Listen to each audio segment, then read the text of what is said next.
10వ తరగతి విద్యార్థులు ఎవరైతే ఫెయిల్ అయ్యి ఉన్నారో వారికి సంబంధించి సప్లిమెంటరీ ఎగ్జామ్స్ టైమ్ టేబుల్ అయితే విడుదల చేసింది విద్యాశాఖ.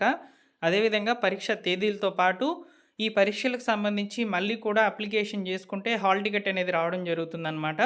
సో అప్లికేషన్ ఎక్కడికి వెళ్ళి చేయించాలి, అప్లికేషన్ చేసేటప్పుడు ఎంత ఫీజు అనేది చెల్లించాలనేది నేను మీకు ఈ వీడియోలో చెప్తాను.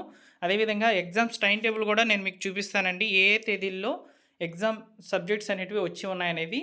సో వివరాలన్నీ కూడా పూర్తిగా తెలుసుకోండి ఫ్రెండ్స్. అదేవిధంగా వీడియోని లైక్ చేస్తే మీ ఫ్రెండ్స్కి ఉపయోగపడుతుంది. సో తప్పకుండా మీ ఫ్రెండ్స్కి షేర్ చేయండి. సో ఇక వివరాల్లోకి అయితే వెళ్ళిపోదాం.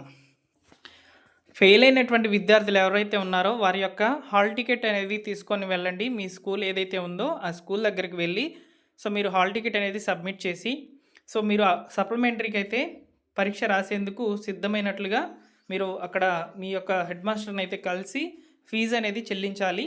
సో ఇక్కడ ఫీజు వచ్చేసి 3 సబ్జెక్టులు కనుక ఫెయిల్ అయ్యి కనుక ఉండినట్లయితే, అంటే 3 సబ్జెక్టుల లోపల మీరు ఫెయిల్ అయ్యి ఉన్నట్లయితే 110 రూపాయలు చెల్లించాలి. ఒకవేళ 3 అంతకంటే ఎక్కువ సబ్జెక్టులు కనుక ఫెయిల్ అయినట్లయితే 125 రూపాయలు తీసుకొని వెళ్ళి మీరు ఈ యొక్క హాల్ టికెట్ అనేది సబ్మిట్ చేసి సప్లిమెంటరీ ఎగ్జామ్స్కి అప్లికేషన్ అనేది పెట్టుకోండి. ఇది కేవలము 24వ తేదీ నుంచి 30వ తేదీ వరకు మాత్రమే అవకాశము.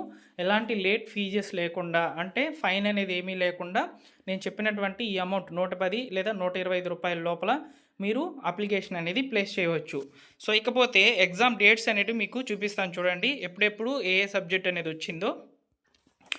ఇక మళ్ళీ కూడా 10th exams supplementary exams time table అయితే చూడవచ్చు. ఇక్కడ మీరు 19/5/2025 తేదీన సోమవారం, అంటే వచ్చే నెల 19వ తేదీన ఫస్ట్ లాంగ్వేజ్ తెలుగు సబ్జెక్ట్ అయితే ఉంటుందన్నమాట, లేదా సాంస్క్రిట్ సబ్జెక్ట్ అనేది ఉంటుంది ఫస్ట్ లాంగ్వేజ్ కింద. సో 20వ తేదీన హిందీ పేపర్ ఉంటుంది సెకండ్ లాంగ్వేజ్ కింద. సో ఇవన్నీ కూడా మార్నింగే జరుగుతాయి. 9:30 నుంచి 12:45 మధ్యలో అయితే జరుగుతాయి అన్నమాట ఎగ్జామ్స్. సో 21వ తేదీన ఇంగ్లీష్ పేపర్ అయితే ఉంది.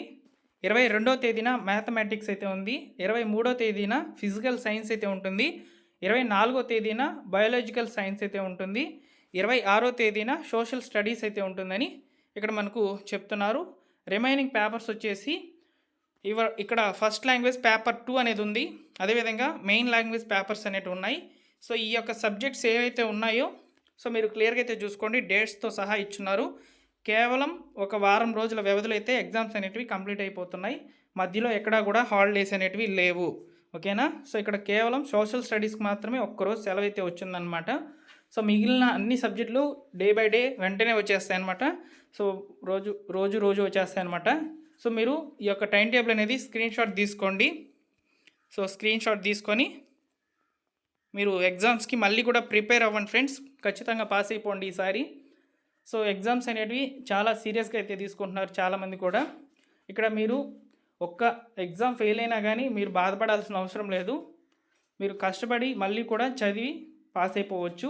చాలా రోజుల టైం అయితే ఉంది. మీరు అన్నీ కూడా 6 సబ్జెక్టులు ఒకసారి చదువుంటారు. ఇప్పుడు మీరు ఫెయిల్ అయినటువంటి సబ్జెక్టులు మాత్రమే చదువుతారు కాబట్టి సో మీ బుక్స్ మళ్ళీ కూడా తిరిగేసి చదవండి. ఖచ్చితంగా పాస్ అయిపోండి. ఓకేనా.